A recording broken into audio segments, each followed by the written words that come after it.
दोस्तों, मैं नवीन सिंह बिष्ट आपका हार्दिक स्वागत करता हूं। दोस्तों, आइए आज की वीडियो में सबसे पहले हम क्रिकेट की जानकारी के तहत आपको एक प्रमुख नियम डकवर्थ-लुईस नियम, जी हाँ दोस्तों, डकवर्थ-लुईस नियम क्या है इसके बारे में बताते हैं। क्रिकेट में एक गणितीय सूत्र है जिसका उपयोग बारिश या अन्य कारणों से रुके हुए सीमित ओवरों के मैचों में लक्ष्य यानी टारगेट को समायोजित करने के लिए किया जाता है। इसे फ्रैंक डकवर्थ और टोनी लुईस ने विकसित किया था। इसका उद्देश्य दोनों टीमों के लिए निष्पक्ष परिणाम सुनिश्चित करना है जब खेल को छोटा करना पड़ता है। मुख्य बिंदु जैसे मैं बताऊं कि यह नियम दूसरी पारी में बल्लेबाजी करने वाली टीम के लिए लक्ष्य को पुनः निर्धारित करता है। यदि ओवरों की संख्या कम हो, यह उपलब्ध संसाधनों, बचे हुए ओवर और विकेट के आधार पर टारगेट को समायोजित करता है।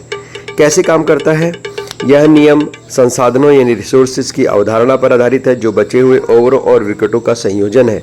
अगर बारिश के कारण मैच रुकता है तो यह गणना करता है कि दूसरी पारी में बल्लेबाजी करने वाली टीम को कितने रन चाहिए ताकि खेल निष्पक्ष रहे।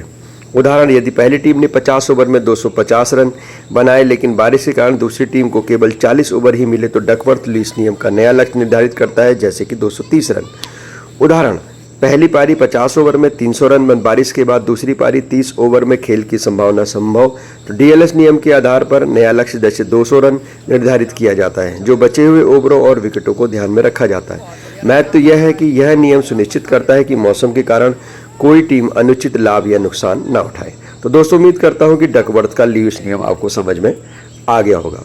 अब दोस्तों हम बात करते हैं कि क्रिकेट में कौन कौन से प्रमुख शब्द होते हैं। तो दोस्तों, आज मैं आपको बताना चाहता हूँ क्रिकेट में मूलभूत कौन कौन से वर्ड होते हैं जो कि इसमें यूज किए जाते हैं। जैसे कि पहला होता है रन। रन क्या होता है दोस्तों? बल्लेबाज द्वारा बनाया गया स्कोर को रन कहते हैं। विकेट, बल्लेबाज के आउट होने की घटना या स्टंप सेट जो है गिर जाता है तो इसे बोलते हैं विकेट। ओवर, 6 गेंदों का एक सेट जो गेंदबाज को फेंकना होता है, इसे ओवर कहते हैं। इनिंग्स, एक टीम की बल्लेबाजी या गेंदबाजी की अवधि को इनिंग्स कहते हैं।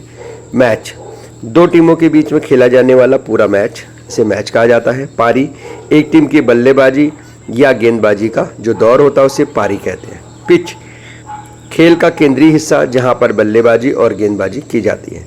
अब दोस्तों हम आपको बताते हैं बल्लेबाजी से संबंधित शब्द, जैसे कि बल्लेबाज यानी बैट्समैन, रन बनाने वाला खिलाड़ी वो बल्लेबाज कहलाता है। शॉट्स, कौन कौन से शॉट्स होते हैं दोस्तों? Cover drive, left shot, cut, pull, hook, sweep आदि। सेंचुरी, 100 रन बनाने को पूरा करने वाले को सेंचुरी कहते हैं। हाफ सेंचुरी 50 रन पूरे करने पर होती है। डक, शून्य पर आउट होना, उसे डक बोलते हैं। गोल्डन डक, पहली गेंद पर ही आउट होना, उसे गोल्डन डक कहते हैं। नॉट आउट, बिना आउट हुए पूरी पारी समाप्त करना, वह नॉट आउट होता है। गेंदबाजी से संबंधित शब्द की बात करें तो गेंदबाज यानी बाउलर, गेंद फेंकने वाला जो खिलाड़ी होता है वो बाउलर होता है। बाउंसर, छोटी गेंद जो बल्लेबाज के सिर के पास से ऊपर से निकलती है। यॉर्कर, बल्लेबाज के पैरों के पास फेंकी जाने वाली गेंद। स्विंग, गेंद का हवा में घूमना। इन स्विंग, आउट स्विंग 2 तरह की होती है। स्पिन, गेंद का घूमना, ऑफ स्पिन और लेग स्पिन होती है। नो बॉल, नियम के खिलाफ फेंकी गई गेंद, जैसे पैर पॉपिंग क्रीज के बाहर होना, ठीक है। वाइड, बल्लेबाजी की पहुंच के बाहर फेंकी गई गेंद वाइड होती है। डेड बॉल, ऐसी गेंद जो खेल में नहीं गिनी जाती है। आउट होने के प्रकार दोस्तों बताएंगे। बोल्ड, गेंद का स्टंप को उड़ाना। कैच, बल्लेबाज का शॉट हवा में पकड़ा जाना। एलबीडब्ल्यू, लेग बिफोर विकेट, गेंद का बल्लेबाज के पैर से टकराना जो स्टंप को हिट कर सकती है। रन आउट, रन लेते समय बल्लेबाज का क्रीज में न पहुंचना और स्टंप उड़ना। स्टम्प्ड, विकेट कीपर द्वारा बल्लेबाजी क्रीज के बाहर होने पर स्टंप उड़ाना। हिट विकेट, बल्लेबाज का अपने स्टंप को ही हिट करना। इसके अलावा दोस्तों बताएंगे कि फील्डिंग से संबंधित शब्द। फील्डर, गेंद को रोकने या पकड़ने वाला खिलाड़ी फील्डर कहलाता है। विकेट कीपर, स्टंप के पीछे खड़ा खिलाड़ी जो बॉल रोकता है। स्लिप, स्टंप के पीछे कैच पकड़ने वाले खिलाड़ी को जो फील्डर होता है उसे स्लिप बोलते हैं, जो कीपर के बराबर में खड़ा हो सकता है या उसके साइड में पीछे। Cover, mid on, mid of, fielding position, ये दोस्तों वर्ड होते हैं कवर। कैच ड्रॉप, कैच छूटने को कैच ड्रॉप बोलते हैं। डायरेक्ट हिट, सीधे थ्रो से स्टंप को हिट करना डायरेक्ट हिट कहलाता है। मैच कितने प्रकार के होते हैं दोस्तों? यहाँ पर टेस्ट मैच 5 दिन का पारंपरिक क्रिकेट होता है। वनडे इंटरनेशनल ओडीआई 50 ओवर का होता है। T20 20 ओवर का छोटा और तेज प्रारूप होता है। द 100 गेंदों का नया प्रारूप अभी इंग्लैंड में स्टार्ट हुआ है। नियम और तकनीक की बात करते हैं दोस्तों। डकवर्थ लुईस नियम यानी DLS बारिश से प्रभावित मैचों के लक्ष्य का समायोजन करके उसका नियम बनाया गया है। पावर प्ले सीमित ओवरों में मैच शुरुआती ओवर जहां पर फील्डिंग प्रतिबंध लागू होते हैं। फॉलो ऑन टेस्ट क्रिकेट में पहली पारी में पिछड़ने वाली टीम को फिर से बल्लेबाजी करने का आदेश फॉलो ऑन कहलाता है। टाइट जब दोनों ही टीमें बराबर रन बनाती हैं टाई। सुपर ओवर T20 या वनडे में टाई होने पर विजेता तय करने का अतिरिक्त ओवर सुपर ओवर कहलाता है। अंपायर मैदान पर नियम करने वाले अधिकारी होते हैं। थर्ड अंपायर टीवी रिप्ले के जरिए निर्णय लेने वाला अंपायर थर्ड अंपायर कहलाता है। DRS डिसीजन रिव्यू सिस्टम खिलाड़ियों द्वारा अंपायर के निर्णय की समीक्षा के लिए यह तकनीक अपनाई गई है DRS। अन्य महत्वपूर्ण शब्दों की बात करूं दोस्तों मैं, बाउंड्री 4 रन की होती है। गेंद जमीन पर सीमा रेखा तक या 6 रन हवा में सीधे सीमा रेखा के पार जाती है। Extra run, no ball, wide, bye, leg bye से मिलने वाले रन को एक्स्ट्रा रन कहते हैं। मैन ऑफ द मैच सर्वश्रेष्ठ प्रदर्शन करने वाला खिलाड़ी मैन ऑफ द मैच कहलाता है। स्कोर कार्ड गेंद का स्कोर और विवरण जिस पर होता है वो स्कोर कार्ड कहते हैं। स्ट्राइक रेट बल्लेबाज द्वारा प्रति 100 गेंदों पर बनाए गए रन स्ट्राइक रेट कहलाते हैं। इकोनॉमी रेट गेंदबाज द्वारा प्रति ओवर दिए गए औसत रन इकोनॉमी कहलाते हैं। ये क्रिकेट के कुछ महत्वपूर्ण शब्द हैं जो मैंने अभी आपको बताए। अब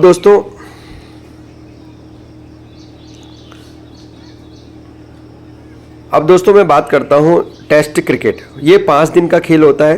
प्रत्येक टीम को 2-2 पारियां मिलती हैं। यह रणनीति और धैर्य का खेल होता है। वनडे इंटरनेशनल ODI 50 ओवर प्रति पारी तेज और संतुलित प्रारूप होता है। T20 20 ओवर की प्रति पारी आक्रामक और मनोरंजक होता है। द 100 गेंदों का नया प्रारूप मुख्य रूप से इंग्लैंड में अभी ये लोकप्रिय है दोस्तों। और मैं आपको बताना चाहूँगा कि पिच और मैदान, जो पिच होता है दोस्तों वो 22 यार्ड लंबी होती है, जिसके दोनों छोर पर स्टंप्स 3 स्टंप 2 गुल्लियाँ होती हैं बीच में, और बाउंड्री का आकार प्रारूप के आधार पर बदलता है, लेकिन बाउंड्री 60-70 मीटर की होती है। ओवर 6 गेंदों का एक सेट होता है। टेस्ट में कोई सीमा नहीं होती इसकी। ODI में 50 ओवर, T20 में 20 ओवर प्रति पारी। आउट होने के तरीके दोस्तों, bowled, catch, LBW, run out, stumped, hit wicket, handled the ball, timed out, hit the ball twice और obstructing the field. Power play में बात करूंगा दोस्तों। ODI और T20 शुरुआती ओवर में फील्डिंग प्रतिबंध, जहां केवल 2-3 खिलाड़ी बाउंड्री के पार हो सकते हैं, उसे पावर प्ले कहते हैं। डकवर्थ लुईस नियम DLS बारिश के प्रभावित गेंदों के लक्ष्य का समायोजन और यह संसाधन बचे हुए ओवरों और विकेट के आधार पर गणना करता है। बल्लेबाजी की तकनीक और रणनीति की बात करूं, डिफेंसिव शॉट जैसे कि फॉरवर्ड डिफेंस, बैकफुट डिफेंस मुख्य रूप से टेस्ट में उपयोगी होते हैं। आक्रामक शॉट की बात करूं तो दोस्तों आक्रामक शॉट में drive, cut, pull, hook, लाफ्टेड shot, SVEEP और रिवर्स स्वीप आक्रामक शॉट माने जाते हैं। आधुनिक शॉट्स की बात करूं T20 में इनका काफ़ी प्रचलन चल रहा है, जैसे कि scoop, ramp shot, switch hit और ऊपरी कट, ये काफ़ी लोकप्रिय हैं। रणनीति की बात करूं तो दोस्तों टेस्ट में बल्लेबाज सत्रों के हिसाब से खेलते हैं, जैसे कि पहले सत्र में सावधानी, लंच के बाद आक्रमण।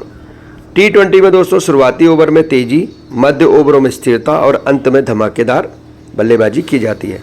रोटेशन ऑफ स्ट्राइक, सिंगल्स और डबल गेंदबाज को लगातार रन लेने को, दबाव बनाने को रोटेशन ऑफ स्ट्राइक कहते हैं। गेंदबाजी की तकनीक और रणनीति की बात करूं तो दोस्तों तेज गेंदबाजी जो करते हैं, जैसे कि स्विंग, उसमें in swing, out swing, seam movement, bouncer और यॉर्कर, ये तेज गेंदबाजी के गुण होते हैं। स्पिन गेंदबाजी की बात करूं तो off spin, leg spin, googly, दूसरा और कॉरम बॉल।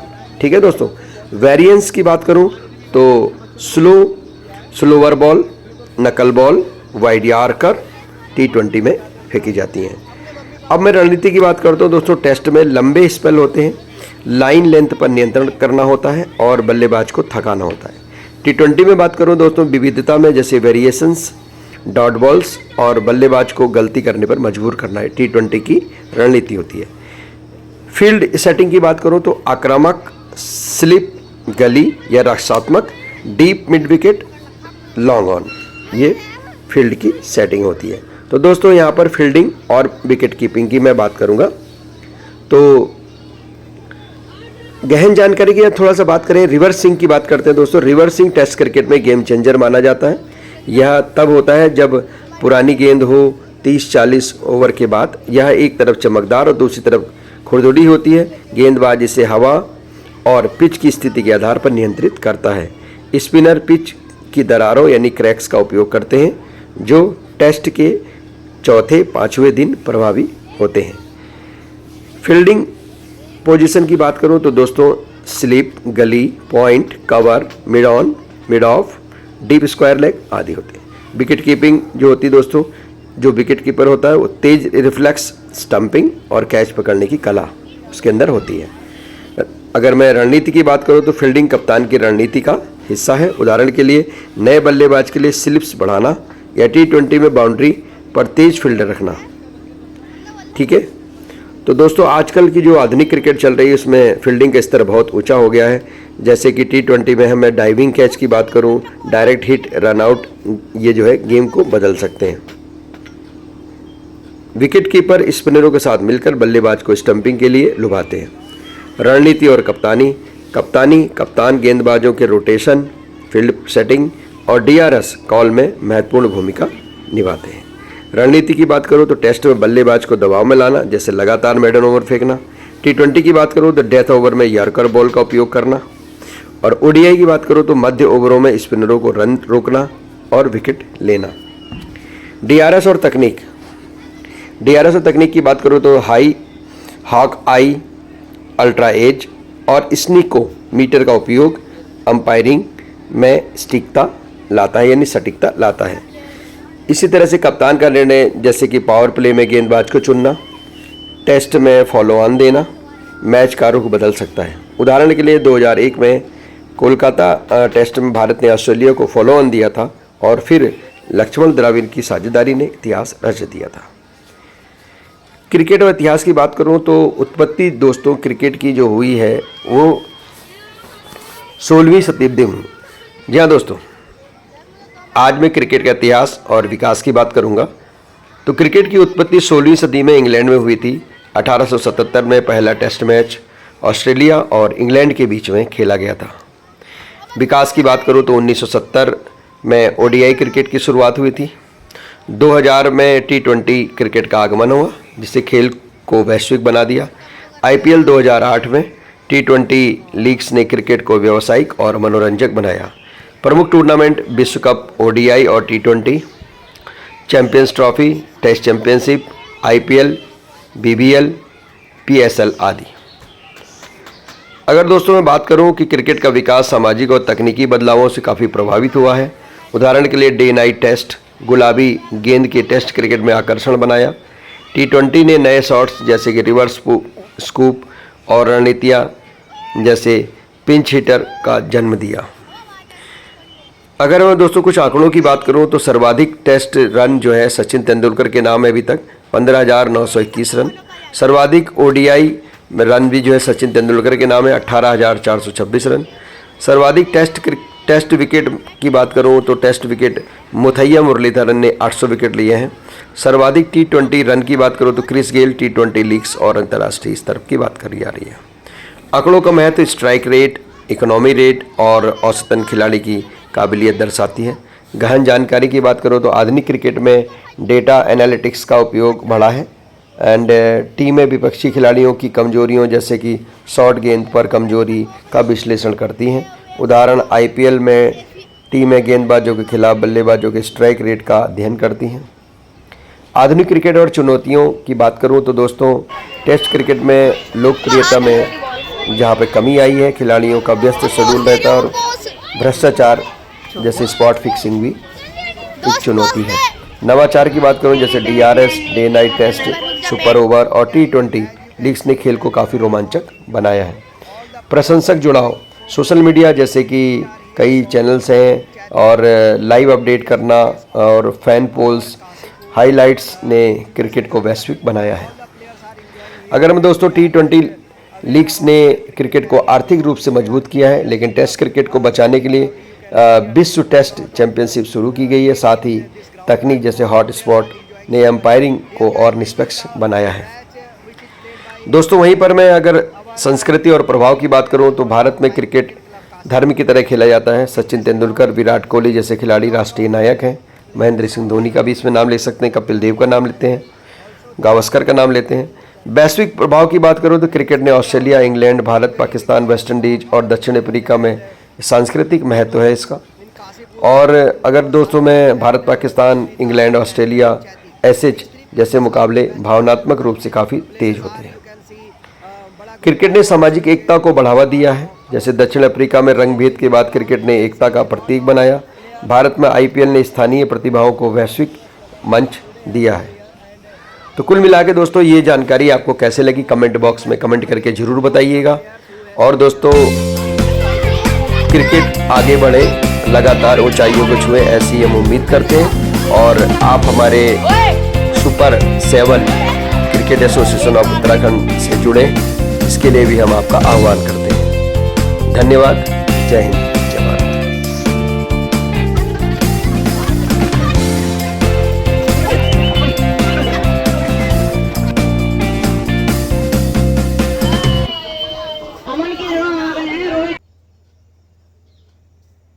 नमस्कार प्यारे बच्चों एंड नमस्कार दोस्तों, जो भी आप हमारी वीडियो देख रहे हैं, आपने देखा होगा कि इस वीडियो में मैंने आपको बहुत सारे क्रिकेट के जो मैक्सिमम नियम है वो मैंने आपको बताने की कोशिश की है। और उम्मीद करता हूं कि ये वीडियो आपको पसंद आया होगा। अगली बात दोस्तों मैं कहना चाहता हूं कि हमारे उत्तराखंड में और हमारे पूरे देश में एक एसोसिएशन है जो कि काफ़ी समय पहले से चल रही है। वो है दोस्तों super 7 cricket association of India. जी हाँ दोस्तों, super 7 cricket association of India जो खिलाड़ियों को प्रमोट करती है। और बहुत रोचक क्रिकेट होता है, काफ़ी फास्ट क्रिकेट होता है और काफ़ी मज़ा आता है इसको खेलने में। इस क्रिकेट को हम प्रमोट कर रहे हैं उत्तराखंड में दोस्तों। मैं बना हूँ इसमें जॉइंट सेक्रेटरी और हमारे सेक्रेटरी सर हैं डॉक्टर नागेंद्र शर्मा सर, जो कि कुमाऊं यूनिवर्सिटी के स्पोर्ट्स ऑफिसर हैं।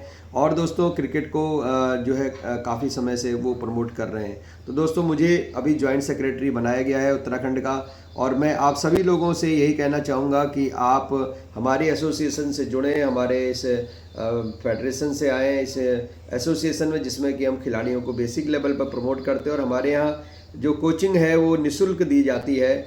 जी हाँ दोस्तों, हम free of cost coaching provide कराते हैं। और बस आपको ग्राउंड देखना है कि कहाँ पर प्रैक्टिस कराई जाए। अगर आप हमारे ग्राउंड में, जैसे कि जिन स्थितियों में हम प्रैक्टिस कराते हैं, अगर वहाँ पर आप करना चाहते हैं तो आपका स्वागत है। यदि आपके पास कोई नेट है, आपके पास कोई ग्राउंड अवेलेबल है, तो आप वहाँ पर भी प्रैक्टिस कर सकते हैं और हमारे टिप्स ले सकते हैं। तो दोस्तों क्रिकेट को प्रमोट करने के लिए सुपर 7 क्रिकेट एसोसिएशन में रजिस्ट्रेशन की प्रक्रिया की जाती है। यदि आपके स्कूल कॉलेज, कोई भी स्कूल कॉलेज इस एसोसिएशन के माध्यम से अपने बच्चों को, खिलाड़ियों को प्रमोट करना चाहते हैं तो हम उनका हार्दिक स्वागत करते हैं। आप मेरे इस मोबाइल नंबर पे 9756744401 पे कांटेक्ट कर सकते हैं। और किस तरह से हम और आप मिलकर क्रिकेट के बेसिक लेवल के खिलाड़ियों को, जो कि 10 साल के होते हैं, 11 साल के होते हैं, 12 साल के होते हैं, 13-14 साल के होते हैं, इन खिलाड़ियों को किस तरह से हम अग्रिम लेवल पर प्रमोट कर सकते हैं, कैसे उनको आगे बढ़ा सकते हैं, इसके बारे में हम आप बैठकर विचार कर सकते हैं। Thank you very much. जय हिंद। अब उत्तराखंड में क्रिकेट खिलाड़ियों को इस मंच से तराशने और उभारने का कार्य किया जाएगा। सुपर 7 क्रिकेट एसोसिएशन उत्तराखंड प्रदेश स्तरीय मीटिंग दिनांक 1 जून 2025 को काशीपुर के सत्येंद्र चंद्र गुड़िया मैनेजमेंट एवं लॉ कॉलेज में आयोजित की गई, जिसमें सर्वसम्मति से प्रदेश अध्यक्ष श्री गिरीश चंद्र पाठक, सचिव डॉक्टर नागेंद्र शर्मा, कोषाध्यक्ष श्री पार्वती नंदन जोशी, सह सचिव नवीन सिंह बिष्ट, उपाध्यक्ष श्री पवन बख्शी को करतल ध्वनि से चुना गया। सभी का फूल मालाओं से स्वागत किया गया। इस अवसर पर सह सचिव नवीन बिष्ट ने बताया कि खेल प्रतिभाओं को ग्रास रूट पर ढूंढना, उन्हें तैयार करना और समय समय बड़ी प्रतियोगिता आयोजन करना, स्टेट और नेशनल प्रतियोगिताओं का आयोजन करना उनका प्रमुख उद्देश्य रहेगा। प्रदेश सचिव डॉक्टर नागेंद्र शर्मा ने बताया कि उत्तराखंड में खेल प्रतिभाओं की कमी नहीं है, बशर्ते जिला व प्रदेश लेवल पर उनके चयन में खामियां नहीं होनी चाहिए। जी हाँ दोस्तों, यहाँ पर डॉक्टर नागेंद्र शर्मा ने यही बताया कि प्रतिभाओं का दोहन नहीं होना चाहिए, प्रतिभाओं को लेकर वे बहुत गंभीर हैं। इस अवसर पर उन्होंने खुशखबरी देते हुए बताया कि बहुत जल्द प्रदेश स्तरीय प्रतियोगिता काशीपुर में आयोजित की जाएगी। वहीं संगठन के अध्यक्ष गिरीश चंद्र पाठक ने कहा कि सुपर 7 की देखरेख में नवीन सिंह बिष्ट से बहुत उम्मीद है। वह प्रतिभाओं की तलाश कर उनको आगे निकालेंगे। कार्यक्रम के अंत में सह सचिव नवीन ने डॉक्टर शर्मा और डॉक्टर पाठक जी को धन्यवाद देते हुए कहा कि प्रतियोगिताओं का चयन एज ग्रुप का पालन बहुत सख्ती से किया जाएगा, जिससे कि प्रदेश में स्वस्थ प्रतियोगिता के आयोजन किया जा सके और यहाँ पर चयनित खिलाड़ी स्टेट और नेशनल प्रतियोगिताओं में प्रतिभाग करके प्रदेश का नाम रोशन कर सकें। इस अवसर पर पवन बख्शी जी, लोकेश पांडे जी, योगेश पांडे, चेतन भट्ट, विकास चौधरी, अनिल अरोड़ा, विशाल शर्मा आदि उपस्थित रहे।